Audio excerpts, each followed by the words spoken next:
നമസ്കാരം സുഹൃത്തുക്കളെ, എൻ്റെ പേര് അശ്വതി. വെൽക്കം ടു ഹർഷിതം എജ്യൂടെക്. 10th പ്രിലിംസ് പരീക്ഷ അടുത്ത ഘട്ടങ്ങളിൽ പരീക്ഷ എഴുതുന്ന ആൾക്കാര് ഉറപ്പായിട്ടും നോക്കിയിരിക്കേണ്ട ഏറ്റവും പ്രധാനപ്പെട്ട 100-ലധികം ചോദ്യങ്ങളുടെ ഡിസ്കഷനാണ് ഒരൊറ്റ ക്ലാസ്സിൽ ചെയ്യാൻ പോകുന്നത്. അപ്പോൾ ക്ലാസ്സിലേക്ക് പോകാം. നമ്മുടെ ടെലഗ്രാം ചാനൽ ജോയിൻ ചെയ്യാത്തവരുണ്ടെങ്കിൽ ഫസ്റ്റ് കമന്റ് ഒന്ന് ചെക്ക് ചെയ്താൽ മതി. ലിങ്ക് ഞാൻ പിൻ ചെയ്ത് വെച്ചിട്ടുണ്ട്. സ്റ്റാർട്ട് ചെയ്യാം. ആദ്യത്തെ ചോദ്യം, പ്രത്യക്ഷ രക്ഷാ ദൈവസഭ എന്ന സാമൂഹ്യ പരിഷ്കരണ പ്രസ്ഥാനത്തിന്റെ സ്ഥാപകൻ ആരാണ്? കുമാര ഗുരുദേവനാണ്. കുമാര ഗുരുദേവൻ. അപ്പൊ കുമാര ഗുരുദേവൻ ആരംഭിച്ച പ്രസ്ഥാനം ഏതാണെന്ന് ചോദിച്ചാൽ പ്രത്യക്ഷ രക്ഷാ ദൈവസഭ PRDS. 1909 പ്രത്യക്ഷ രക്ഷാ ദൈവസഭ സ്ഥാപിതമായത്. ആസ്ഥാനം ഇരവിപേരൂർ, പത്തനംതിട്ട ജില്ലയിലെ ഇരവിപേരൂരാണ് പ്രത്യക്ഷ രക്ഷാ ദൈവസഭയുടെ ആസ്ഥാനം. പ്രത്യക്ഷ രക്ഷാ ദൈവസഭയുടെ രക്ഷാധികാരി എന്നറിയപ്പെടുന്നത് ആരാണ്? കുമാര ഗുരുദേവനാണ്. പ്രത്യക്ഷ രക്ഷാ ദൈവസഭയുടെ മുഖപത്രം ഏതാ? ആദിയാർ ദീപമാണ് പ്രത്യക്ഷ രക്ഷാ ദൈവസഭയുടെ മുഖപത്രം. കുമാര ഗുരുദേവൻ രചിച്ച കവിതാ സമാഹാരമാണ് രത്നമണികൾ എന്ന കവിതാ സമാഹാരത്തിന്റെ രചയിതാവാര്? ശ്രീ കുമാര ഗുരുദേവൻ. കേരള നെപ്പോളിയൻ എന്നറിയപ്പെട്ട നവോത്ഥാന നായകനാര്? കുമാര ഗുരുദേവൻ. PSC എപ്പോഴും ചോദിക്കുന്ന സാമൂഹിക പരിഷ്കരണ പ്രസ്ഥാനങ്ങളും സാമൂഹ്യ പരിഷ്കർത്താക്കളും ഒന്ന് നോക്കാം.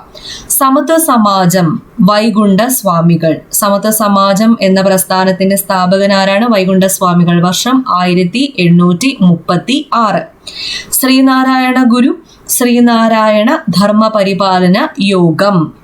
അയ്യങ്കാളി സാധുജന പരിപാലന സംഘം. വക്കം അബ്ദുൽ ഖാദർ മൗലവി. തിരുവിതാംകൂർ മുസ്ലിം മഹാജന സഭ എപ്പോഴും ചോദിക്കാറുണ്ട്. തിരുവിതാംകൂർ മുസ്ലിം മഹാജന സഭ എന്ന പ്രസ്ഥാനത്തിന്റെ സ്ഥാപകനാര്? വക്കം അബ്ദുൽ ഖാദർ മൗലവി. ആത്മവിദ്യാ സംഘം സ്ഥാപകൻ വാഗ്ഭടാനന്ദൻ ആരുടെ ശിഷ്യനാണ്? ബ്രഹ്മാനന്ദ ശിവയോഗിയുടെ ശിഷ്യനാണ് വാഗ്ഭടാനന്ദൻ. ആത്മവിദ്യാ സംഘ സ്ഥാപകൻ. സഹോദരൻ അയ്യപ്പൻ സഹോദര പ്രസ്ഥാനം. പണ്ഡിറ്റ് KP കറുപ്പൻ അരയ സമാജം. അപ്പൊ ഓപ്ഷൻ ബി വാഗ്ഭടാനന്ദൻ അല്ലേ? ആത്മവിദ്യാ സംഘ സ്ഥാപകനാണ്. പണ്ഡിറ്റ് KP കറുപ്പൻ അരയ സമാജം. സഹോദരൻ അയ്യപ്പൻ സഹോദര സംഘം അല്ലെങ്കിൽ സഹോദര പ്രസ്ഥാനം. അപ്പൊ നമ്മുടെ ഹർഷിതം എജ്യൂടെക് ആപ്പിൽ പുതിയ കുറെ ബാച്ചുകൾ സ്റ്റാർട്ട് ചെയ്തിട്ടുണ്ട്. അപ്പോൾ ജനറൽ PSCക്ക് വേണ്ടിയിട്ട് നിരന്തരം ഒരുപാട് ആൾക്കാർ ചോദിച്ചുകൊണ്ടിരുന്ന ജനറൽ PSC ബാച്ച്, അത് degree level exams, +2 level, 10th level എല്ലാ എക്സാംസിനും വേണ്ടിയിട്ട് സ്പെഷ്യൽ ടോപ്പിക്സ് ഒഴികെ കവർ ചെയ്യുന്നതാണ് ജനറൽ PSC. അപ്പോൾ ജനറൽ PSC ബാച്ച് സ്റ്റാർട്ട് ചെയ്തിട്ടുണ്ട്. അഡ്മിഷൻ ഓപ്പൺ ആണ്. പിന്നെ 10th പ്രിലിംസ് ഒൺലി ബാച്ച് ഉണ്ട്. 10th prelims and mains batch ഉണ്ട്. അടുത്ത വർഷം വരാനിരിക്കുന്ന Bevco LD, village field assistant, അതുപോലെ ഫയർമാന്റെ ബാച്ച് സ്റ്റാർട്ട് ചെയ്തിട്ടുണ്ട്. കമ്പനി LGSന്റെ ബാച്ച് സ്റ്റാർട്ട് ചെയ്തിട്ടുണ്ട്. അങ്ങനെ ഒരുപാട് ബാച്ചസ് നമ്മുടെ ആപ്പിൽ ഇപ്പോൾ അവൈലബിൾ ആണ്. ഇപ്പോൾ ന്യൂ ഇയർ ഓഫറും അവൈലബിൾ ആണ്. 2024 December 31 മിഡ്നൈറ്റ് വരെ നിങ്ങൾക്ക് ന്യൂ ഇയർ ഓഫർ അവൈലബിൾ ആണ്. ഫീസിൽ 399 rupeesന്റെ ഡിസ്കൗണ്ട് ഉണ്ടായിരിക്കും. ന്യൂ ഇയർ എന്ന കോഡ് അപ്ലൈ ചെയ്താൽ മതി. അപ്പോൾ ക്ലാസ്സുകൾ ഫുൾ സിലബസ് കവറേജ് ആണ്. Short current affairs, monthly current affairs, PSC previous questions with related facts അടക്കമാണ് കവർ ചെയ്യുന്നത്. ക്ലാസ് കണ്ടിട്ട് എന്തെങ്കിലും ഡൗട്ട് ഉണ്ടെങ്കിൽ എന്നോട് തന്നെ ഡയറക്ട്ലി ചോദിച്ച് ക്ലിയർ ചെയ്യാനുള്ള ഓപ്ഷൻ, ചാറ്റ് ഓപ്ഷൻ നമ്മുടെ ആപ്പിൽ അവൈലബിൾ ആണ്. ഹർഷിതം എജ്യൂടെക് ആപ്പിലാണ് ക്ലാസ് വരുന്നത്. ആപ്പ് ഡൗൺലോഡ് ചെയ്യാനുള്ള ലിങ്ക് ഞാൻ ഡിസ്ക്രിപ്ഷൻ ബോക്സിൽ കൊടുത്തിട്ടുണ്ട്. ഓക്കെ, വീഡിയോയുടെ താഴെ തന്നെ ഡിസ്ക്രിപ്ഷൻ ബോക്സ് ഉണ്ട്. കൂടാതെ പ്ലേ സ്റ്റോറിൽ ഹർഷിതം എജ്യൂടെക് എന്ന് സെർച്ച് ചെയ്താലും നമ്മുടെ ആപ്പ് നിങ്ങൾക്ക് കിട്ടുന്നതായിരിക്കും. ട്രൈ ചെയ്യുക. ഓക്കെ, VT ഭട്ടതിരിപ്പാട് യോഗക്ഷേമ സഭ. VT ഭട്ടതിരിപ്പാട് ശരിക്കും യോഗക്ഷേമ സഭയുടെ ഒരു പ്രവർത്തകനാണ്, മുൻനിര പ്രവർത്തകനാണ്. പക്ഷേ സ്ഥാപകൻ എന്നുള്ള രീതിയിൽ ചോദിക്കുമ്പോൾ PSC ഉത്തരം കൊടുക്കാറുള്ളത് VT ഭട്ടതിരിപ്പാടാണ്. അടുത്ത ചോദ്യം, ഇന്ത്യയുടെ ദാരിദ്ര്യത്തിനുള്ള കാരണം ബ്രിട്ടീഷുകാരുടെ സാമ്പത്തിക ചോർച്ചയാണെന്ന് ചോർച്ചാ സിദ്ധാന്തത്തിലൂടെ സമർത്ഥിച്ച ഇന്ത്യൻ സാമ്പത്തിക വിദഗ്ധൻ ആര്? ദാദാഭായി നവറോജിയാണ്. അതായത് ഇന്ത്യയിലുള്ള റോ മെറ്റീരിയൽസ് എല്ലാം ആര് ചോർത്തിക്കൊണ്ടുപോകുന്നു? ബ്രിട്ടീഷുകാർ ചോർത്തിക്കൊണ്ടുപോകുന്നു. ഇതാണ് ഇന്ത്യയുടെ ദാരിദ്ര്യത്തിനുള്ള കാരണം എന്നാണ് ചോർച്ചാ സിദ്ധാന്തത്തിലൂടെ ദാദാഭായി നവറോജി സമർത്ഥിച്ചത്.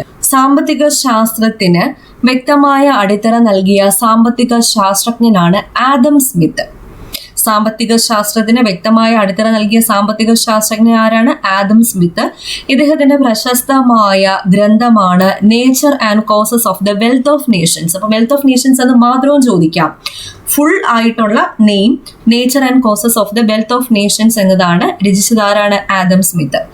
ആദം സ്മിത്തിന്റെ പ്രശസ്തമായ ഒരു തിയറി ഉണ്ട്, ലേസഫെയർ സിദ്ധാന്തം, ലേസഫെയർ തിയറി. എന്തായി ലേസഫെയർ തിയറി? സാമ്പത്തിക പ്രവർത്തനങ്ങളിൽ ഗവൺമെന്റിന്റെ ഇടപെടൽ പരിമിതപ്പെടുത്തണമെന്നും വ്യക്തി സ്വാതന്ത്ര്യത്തിന് കൂടുതൽ പ്രാധാന്യം നൽകണമെന്നും പ്രതിപാദിക്കുന്ന സിദ്ധാന്തമാണ് ലേസഫെയർ സിദ്ധാന്തം. സാമ്പത്തിക പ്രവർത്തനങ്ങളിൽ ഗവൺമെന്റിന്റെ ഇടപെടൽ പരിമിതപ്പെടുത്തണമെന്നും വ്യക്തി സ്വാതന്ത്ര്യത്തിന് കൂടുതൽ പ്രാധാന്യം നൽകണമെന്നും പ്രതിപാദിക്കുന്ന സിദ്ധാന്തമാണ് ലേസഫെയർ സിദ്ധാന്തം. ദാദാഭായ് നവറോജിയുടെ പ്രശസ്തമായ പുസ്തകമാണ് poverty and un-British rule in India. Poverty and un-British rule in India. ഇത് നമ്മുടെ SCERTയിലെ 3 പേരെ പറ്റി പറഞ്ഞിട്ടുണ്ട്. ഗോപാലകൃഷ്ണ ഗോഖലെ, രമേശ് ചന്ദ്ര ദത്ത്, RC ദത്ത്, ദാദാഭായ് നവറോജി. ഇവർ ബ്രിട്ടീഷ് സാമ്പത്തിക നയങ്ങൾ ഇന്ത്യയെ എങ്ങനെ ദരിദ്രമാക്കുന്നു എന്നത് സംബന്ധിച്ച് സാധാരണക്കാരന് അവബോധമുണ്ടാക്കുന്നതിൽ പ്രധാന പങ്കുവഹിച്ച നേതാക്കളാണ് ദാദാഭായ് നവറോജി, രമേശ് ചന്ദ്രദത്ത്, ഗോപാലകൃഷ്ണ ഗോഖലെ എന്നിവർ. അടുത്ത ചോദ്യം, സ്വതന്ത്ര ഇന്ത്യയുടെ ആദ്യത്തെ ഗവർണർ ജനറൽ ആരാണ്? മൗണ്ട് ബാറ്റൺ പ്രഭു. മൗണ്ട് ബാറ്റൺ പ്രഭുവാണ് സ്വതന്ത്ര ഇന്ത്യയുടെ ആദ്യത്തെ ഗവർണർ ജനറൽ. ബ്രിട്ടീഷ് ഇന്ത്യയുടെ അവസാനത്തെ വൈസ്രോയി ആരാണെന്ന് ചോദിച്ചാലും മൗണ്ട് ബാറ്റൺ പ്രഭുവാണ്. അപ്പൊ സ്വതന്ത്ര ഇന്ത്യയുടെ ആദ്യത്തെ ഗവർണർ ജനറൽ ആര്? മൗണ്ട് ബാറ്റൺ പ്രഭു. ബ്രിട്ടീഷ് ഇന്ത്യയുടെ അവസാനത്തെ വൈസ്രോയി ആര്? മൗണ്ട് ബാറ്റൺ പ്രഭു. സ്വതന്ത്ര ഇന്ത്യയുടെ രണ്ടാമത്തെ ഗവർണർ ജനറൽ ആരെന്ന് ചോദിച്ചാൽ C. രാജഗോപാലാചാരി. സ്വതന്ത്ര ഇന്ത്യയുടെ അവസാനത്തെ ഗവർണർ ജനറൽ അല്ലെങ്കിൽ ഇന്ത്യക്കാരനായ ആദ്യത്തെ ഗവർണർ ജനറൽ ആരാണെന്ന് ചോദിച്ചാലും C. രാജഗോപാലാചാരിയാണ്. അപ്പൊ C. രാജഗോപാലാചാരിയുടെ 2 ചോദ്യങ്ങൾ, സ്വതന്ത്ര ഇന്ത്യയിലെ അവസാനത്തെ ഗവർണർ ജനറൽ അല്ലെങ്കിൽ രണ്ടാമത്തെ ഗവർണർ ജനറൽ. ഇനി ഇന്ത്യയുടെ ഗവർണർ ജനറലായ ഒരേ ഒരു ഇന്ത്യക്കാരനും ആര് തന്നെയാണ്? C. രാജഗോപാലാചാരിയാണ് ഇന്ത്യയുടെ ഗവർണർ ജനറലായ ഒരേ ഒരു ഇന്ത്യക്കാരൻ. ഇന്ത്യയെ വിഭജിക്കാൻ തീരുമാനിച്ച പദ്ധതിയുടെ പേരാണ് മൗണ്ട് ബാറ്റൺ പദ്ധതി, അല്ലെങ്കിൽ അതിന്റെ തന്നെ മറ്റൊരു പേര് ഡിക്കി ബേർഡ് പദ്ധതി, മറ്റൊരു പേര് ജൂൺ 3 പദ്ധതി. അപ്പോൾ ഇന്ത്യയെ വിഭജിക്കാൻ തീരുമാനിച്ച പദ്ധതി മൗണ്ട് ബാറ്റൺ പദ്ധതി, അല്ലെങ്കിൽ ഡിക്കി ബേർഡ് പ്ലാൻ, അല്ലെങ്കിൽ ജൂൺ 3 പ്ലാൻ. C. രാജഗോപാലാചാരി ഒരു രാഷ്ട്രീയ പാർട്ടി രൂപീകരിച്ചിട്ടുണ്ടായിരുന്നു. ആ പാർട്ടിയാണ് സ്വതന്ത്രതാ പാർട്ടി. അപ്പൊ സ്വതന്ത്രതാ പാർട്ടി രൂപീകരിച്ച വ്യക്തി ആര്? C. രാജഗോപാലാചാരി. സ്വതന്ത്ര ഇന്ത്യയുടെ ആദ്യത്തെ പ്രധാനമന്ത്രി ആരാണ്? ജവഹർലാൽ നെഹ്റു ആണ് സ്വതന്ത്ര ഇന്ത്യയുടെ ആദ്യത്തെ പ്രധാനമന്ത്രി. ഇന്ത്യയുടെ ആദ്യത്തെ രാഷ്ട്രപതി ആരാ? ഡോക്ടർ രാജേന്ദ്ര പ്രസാദ്. ബീഹാർ ഗാന്ധി എന്നറിയപ്പെടുന്ന ഡോക്ടർ രാജേന്ദ്ര പ്രസാദ്. ബീഹാർ ഗാന്ധി എന്നറിയപ്പെടുന്ന ഡോക്ടർ രാജേന്ദ്ര പ്രസാദ് ആണ് ഇന്ത്യയുടെ ആദ്യത്തെ രാഷ്ട്രപതി. അടുത്ത ചോദ്യം, കേരളത്തിലെ ആദ്യത്തെ സർവകലാശാല ഏത്? തിരുവിതാംകൂർ സർവകലാശാലയാണ് കേരളത്തിലെ ആദ്യത്തെ സർവകലാശാല. അപ്പൊ കേരളത്തിലെ ആദ്യത്തെ സർവകലാശാലയായ തിരുവിതാംകൂർ സർവകലാശാല സ്ഥാപിതമായ വർഷം ഏത്? 1937. 1937 കേരളത്തിലെ ആദ്യത്തെ സർവകലാശാലയായ തിരുവിതാംകൂർ സർവകലാശാല സ്ഥാപിതമായത്. ഈ തിരുവിതാംകൂർ സർവകലാശാല എന്നാണ് കേരള സർവകലാശാല എന്ന് പുനർനാമകരണം ചെയ്തത്? 1957. 1957 തിരുവിതാംകൂർ സർവകലാശാലയുടെ ആദ്യത്തെ ചാൻസലർ ആരാ? ശ്രീ ചിത്തിര തിരുനാൾ ബാലരാമവർമ്മ. ശ്രീ ചിത്തിര തിരുനാൾ ബാലരാമവർമ്മ. ഇനി തിരുവിതാംകൂർ സർവകലാശാലയുടെ ആദ്യത്തെ വൈസ് ചാൻസലർ ആരാണ്? Sir CP Ramaswamy Iyer. Sir CP Ramaswamy അയ്യരാണ് തിരുവിതാംകൂർ സർവകലാശാലയുടെ ആദ്യത്തെ വൈസ് ചാൻസലർ. ഏറ്റവും കൂടുതൽ കാലം തിരുവിതാംകൂർ സർവകലാശാലയുടെ ചാൻസലർ ആയിരുന്നത് ആര് തന്നെയാണ്? ശ്രീ ചിത്തിര തിരുനാൾ ബാലരാമവർമ്മയാണ്. ശ്രീ ചിത്തിര തിരുനാൾ ബാലരാമവർമ്മ. ഇതൊക്കെ തിരുവിതാംകൂർ സർവകലാശാലയുടെ കാര്യമാണ് പറഞ്ഞത്. ഇനി കേരള സർവകലാശാലയായ ശേഷം കേരള സർവകലാശാലയുടെ ആദ്യത്തെ വൈസ് ചാൻസലർ ആരായിരുന്നു? ഡോക്ടർ ജോൺ മത്തായി ആയിരുന്നു. ഡോക്ടർ ജോൺ മത്തായി ആയിരുന്നു കേരള സർവകലാശാലയുടെ ആദ്യത്തെ വൈസ് ചാൻസലർ. അപ്പൊ കേരള സർവകലാശാലയുടെ ആസ്ഥാനം എവിടെയാണ്? തിരുവനന്തപുരമാണ് ആസ്ഥാനം. തിരുവനന്തപുരം. ആസ്ഥാനങ്ങൾ, സർവകലാശാലകളും ആസ്ഥാനങ്ങളും BSc എപ്പോഴും ചോദിക്കാറുണ്ട്. മഹാത്മാഗാന്ധി സർവകലാശാല, ഓപ്ഷൻ സി. MG യൂണിവേഴ്സിറ്റി, ആസ്ഥാനം എവിടെ? കോട്ടയം ജില്ലയിലെ അതിരമ്പുഴ. കോട്ടയം ജില്ലയിലെ അതിരമ്പുഴയാണ് മഹാത്മാഗാന്ധി സർവകലാശാലയുടെ ആസ്ഥാനം. കണ്ണൂർ സർവകലാശാലയുടെ ആസ്ഥാനം എവിടെയാ? കണ്ണൂർ തന്നെയാണ് കണ്ണൂർ സർവകലാശാലയുടെ ആസ്ഥാനം. ശ്രീനാരായണ ഗുരു ഓപ്പൺ യൂണിവേഴ്സിറ്റി, കേരളത്തിലെ ആദ്യത്തെ open യൂണിവേഴ്സിറ്റിയാണ് Sreenarayana Guru open university. 2020 നിലവിൽ വന്നത്. ആദ്യത്തെ വൈസ് ചാൻസലറിന്റെ പേര് എപ്പോഴും BSc ചോദിച്ചിട്ടുണ്ടായിരുന്നു. Doctor PM Mubarak Pasha. Doctor PM Mubarak പാഷയാണ് ശ്രീനാരായണ ഗുരു ഓപ്പൺ യൂണിവേഴ്സിറ്റിയുടെ ആദ്യത്തെ വൈസ് ചാൻസലർ. ആസ്ഥാനം എവിടെയാ? കൊല്ലം. ഓക്കെ. ഇനി കേരള ഡിജിറ്റൽ യൂണിവേഴ്സിറ്റി സ്ഥാപിതമായ വർഷവും 2020. ആസ്ഥാനം തിരുവനന്തപുരം. സജി ഗോപിനാഥ് ആയിരുന്നു ആദ്യത്തെ വൈസ് ചാൻസലർ. സജി ഗോപിനാഥ്. അടുത്ത ചോദ്യം, കേരള ഗാന്ധി എന്നറിയപ്പെടുന്നത് ആര്? കേളപ്പനാണ് കേരള ഗാന്ധി എന്ന് അറിയപ്പെടുന്നത്. കോഴിക്കോട് ജില്ലയിലെ മുച്ചുകുന്നിൽ 1889 കേളപ്പന്റെ ജനനം. കോഴിക്കോട് ജില്ലയിലെ മുച്ചുകുന്നിൽ 1889. ഇദ്ദേഹം മരിച്ചത് 1971. 1971 ഇദ്ദേഹം മരിച്ചത്. 1889 ജനിച്ചു. ആനന്ദ തീർത്ഥനോടൊപ്പം കല്യാശ്ശേരി സമരം നയിച്ച നവോത്ഥാന നായകൻ ആര്? കേളപ്പനാണ് ആനന്ദ തീർത്ഥനോടൊപ്പം കല്യാശ്ശേരി സമരം നയിച്ച നവോത്ഥാന നായകൻ. 50ാം ചരമവാർഷികത്തോടനുബന്ധിച്ച് കേളപ്പന്റെ പ്രതിമ ഏത് ജില്ലയിലാണ് അനാച്ഛാദനം ചെയ്തത്? 2021 ഇദ്ദേഹത്തിന്റെ 50ാം ചരമവാർഷികം. കോഴിക്കോട് ജില്ലയിലാണ് അനാച്ഛാദനം ചെയ്തത്. കോഴിക്കോട് ജില്ല. ഓക്കെ. അടുത്ത ചോദ്യം, വേദാധികാര നിരൂപണം, പ്രാചീന മലയാളം എന്നീ കൃതികളുടെ രചയിതാവായ സാമൂഹിക പരിഷ്കർത്താവ് ആര്? ചട്ടമ്പി സ്വാമികളാണ്. വേദാധികാര നിരൂപണം, പ്രാചീന മലയാളം രചിച്ചത് ആരാണ്? ചട്ടമ്പി സ്വാമികൾ. ചട്ടമ്പി സ്വാമികളുടെ പ്രധാന കൃതികൾ ഏതൊക്കെ? പ്രാചീന മലയാളം, ആദിഭാഷ, മോക്ഷപ്രദീപ ഖണ്ഡനം. മോക്ഷപ്രദീപ ഖണ്ഡനം എഴുതിയത് ചട്ടമ്പി സ്വാമികളും മോക്ഷപ്രദീപം എഴുതിയത് ആരാണ്?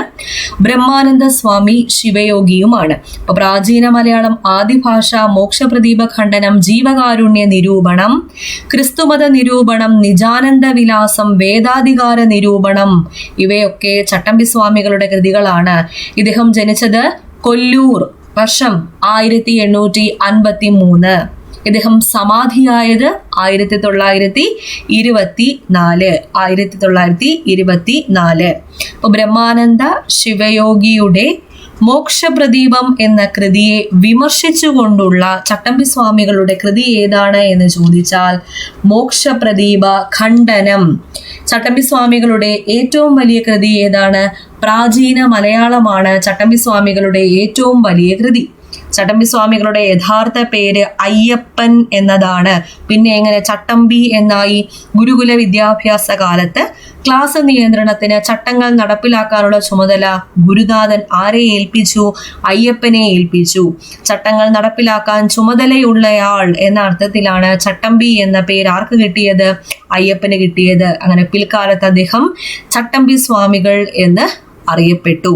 വിദ്യയും വിത്തവും ഉണ്ടെങ്കിലേ മനുഷ്യ പുരോഗതി സാധ്യമാകൂ എന്ന് വിശ്വസിച്ച നവോത്ഥാന നായകൻ ആരാണ്? ചട്ടമ്പി സ്വാമികളാണ്. വിദ്യയും വിത്തവും എപ്പോഴും ചോദിക്കാറുണ്ട്, SCRT ഫാക്റ്റ് ആണ്. വിദ്യയും വിത്തവും ഉണ്ടെങ്കിലേ മനുഷ്യ പുരോഗതി സാധ്യമാകൂ എന്ന് വിശ്വസിച്ച നവോത്ഥാന നായകനാണ് ചട്ടമ്പി സ്വാമികൾ. അടുത്ത ചോദ്യം, സമുദ്രനിരപ്പിൽ നിന്നും 7.5 മീറ്റർ മുതൽ 75 മീറ്റർ വരെ ഉയരമുള്ള കേരളത്തിന്റെ ഭൂപ്രകൃതി വിഭാഗം ഏത്? ഇടനാടാണ്. ഇടനാട്. അപ്പോൾ സമുദ്രനിരപ്പിൽ നിന്നുള്ള ഉയരത്തെ അടിസ്ഥാനമാക്കി കേരളത്തിന്റെ ഭൂപ്രകൃതിയെ എത്രയായിട്ട് തരംതിരിക്കാം? 3 തരംതിരിക്കാം. എങ്ങനെയൊക്കെ? മലനാട്, ഇടനാട്, തീരപ്രദേശം. അപ്പോൾ സമുദ്രനിരപ്പിൽ നിന്നും 7.5 7.5 മീറ്റർ മുതൽ 75 മീറ്റർ വരെ ഉയരമുള്ള ഭൂപ്രദേശങ്ങളാണ് ഇടനാട്ടിൽ ഉൾപ്പെടുന്നത്. തീരപ്രദേശത്തിനും മലനാടിനും ഇടയിലായിട്ട് സ്ഥിതി ചെയ്യുന്നതാണ് ഏത്? ഇടനാട്. ഇനി സമുദ്രനിരപ്പിൽ നിന്നും ഏകദേശം 75 മീറ്ററിൽ കൂടുതൽ ഉയരമുള്ള പ്രദേശമാണ് ഏത്? മലനാട്. മലനാട് സമുദ്രനിരപ്പിൽ നിന്നും ഏകദേശം 75 മീറ്ററിൽ കൂടുതൽ ഉയരമുള്ള പ്രദേശമാണ് മലനാട്. കേരളത്തിലെ നദികളെല്ലാം ഉത്ഭവിക്കുന്ന ഭൂപ്രകൃതി വിഭാഗം കൂടിയാണ് മലനാട്. ഓക്കെ, കേരളത്തിലെ ഏറ്റവും വലിയ ഭൂമേഖല ഏതാണെന്ന് ചോദിച്ചാൽ അതും മലനാടാണ്. മലനാട്. അപ്പൊ കേരളത്തിൽ ഏറ്റവും അധികം വിള വൈവിധ്യമുള്ള പ്രദേശം ഇടനാടാണോ മലനാടാണോ? ഇടനാടാണ് കേരളത്തിലെ ഏറ്റവും അധികം വിള വൈവിധ്യമുള്ള പ്രദേശം. സമുദ്രനിരപ്പിൽ നിന്നും വളരെ ഉയരത്തിൽ സ്ഥിതി ചെയ്യുന്ന സഹ്യപർവ്വത നിരയുടെ ഭാഗമായ ഭൂപ്രദേശം ഏതാണ്? മലനാടാണ്. മലനാട്. സമുദ്രനിരപ്പിൽ നിന്നും 7.5 മീറ്റർ വരെ ഉയരമുള്ള ഭൂവിഭാഗം ഏതാണെന്ന് ചോദിച്ചാൽ അത് തീരപ്രദേശമാണ്. തീരപ്രദേശം. അടുത്ത ചോദ്യം, കേരളത്തിലെ ഏറ്റവും വലിയ ശുദ്ധജല തടാകം ഏതാ? ശാസ്താംകോട്ട കായലാണ് കേരളത്തിലെ ഏറ്റവും വലിയ ശുദ്ധജല തടാകം. ശാസ്താംകോട്ട കായൽ സ്ഥിതി ചെയ്യുന്ന ജില്ല കൊല്ലം ജില്ല. കായലുകളുടെ രാജ്ഞി എന്നറിയപ്പെടുന്ന കായലാണ് ശാസ്താംകോട്ട കായൽ. അതൊരു ശുദ്ധജല തടാകമാണ്. എഫിന്റെ ആകൃതിയിൽ, ഫ്രഷ് വാട്ടർ ലേക്ക് അല്ലേ, അപ്പോൾ എഫിന്റെ ആകൃതി എന്ന് ഓർത്താൽ മതി. ശാസ്താംകോട്ട കായലിന്റെ ആകൃതി ഇംഗ്ലീഷ് അക്ഷരമാലയിലെ എഫ് ആകൃതിയിലാണ് കാണപ്പെടുന്നത്. ഇനി ശാസ്താംകോട്ട കായലിനെ റംസാർ പട്ടികയിൽ ഉൾപ്പെടുത്തിയ വർഷം 2002. 2002 കേരളത്തിൽ നിന്നും 3 കായലുകളാണ് റംസാർ പട്ടികയിൽ ഉൾപ്പെട്ടത്. ഏതൊക്കെ? ശാസ്താംകോട്ട, അഷ്ടമുടി, വേമ്പനാട്. ഏത് വർഷം? 2002. അടുത്ത ചോദ്യം, ആലപ്പുഴ, കോട്ടയം, എറണാകുളം ജില്ലകളിലായി വ്യാപിച്ചു കിടക്കുന്ന കായൽ ഏത്? വേമ്പനാട്ട് കായലാണ്. വേമ്പനാട്ട് കായൽ. കേരളത്തിലെ ഏറ്റവും വലിയ കായൽ വേമ്പനാട് കായൽ. ആലപ്പുഴ, കോട്ടയം, എറണാകുളം ജില്ലകളിലായി വ്യാപിച്ചു കിടക്കുന്ന കായൽ വേമ്പനാട്ട് കായൽ. കേരളത്തിലെ ഏറ്റവും വലിയ റംസാർ സൈറ്റ് ഏത്? വേമ്പനാട്ട് കായലാണ്. കൊച്ചി കായൽ എന്നറിയപ്പെടുന്ന കായൽ ഏത്? വേമ്പനാട്ട് കായലാണ് കൊച്ചി കായൽ എന്ന പേരിൽ അറിയപ്പെടുന്നത്.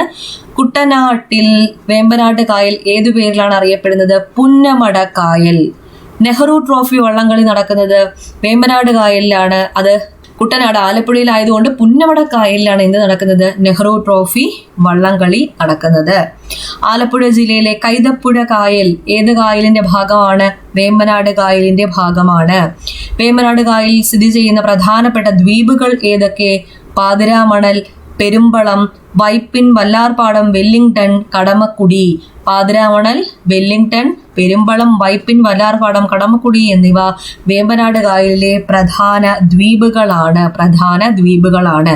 ഇതിൽ വേമ്പനാട് കായലിലെ ഏറ്റവും വലിയ പ്രകൃതിദത്ത ദ്വീപ് ഏത് എന്ന് ചോദിച്ചാൽ പാതിരാമണൽ ദ്വീപ്. പാതിരാമണലാണ് വേമ്പനാട് കായലിലെ ഏറ്റവും വലിയ പ്രകൃതിദത്ത ദ്വീപ്. ഓക്കെ, അപ്പൊ ഇത്രയും ക്വസ്റ്റ്യൻസ് ആണ് ഇന്ന് ഡിസ്കസ് ചെയ്തത്. മനസ്സിലായി എന്ന് വിചാരിക്കുന്നു. മാക്സിമം റിലേറ്റഡ് ഫാക്ട്സ് തന്നിട്ടുണ്ട്.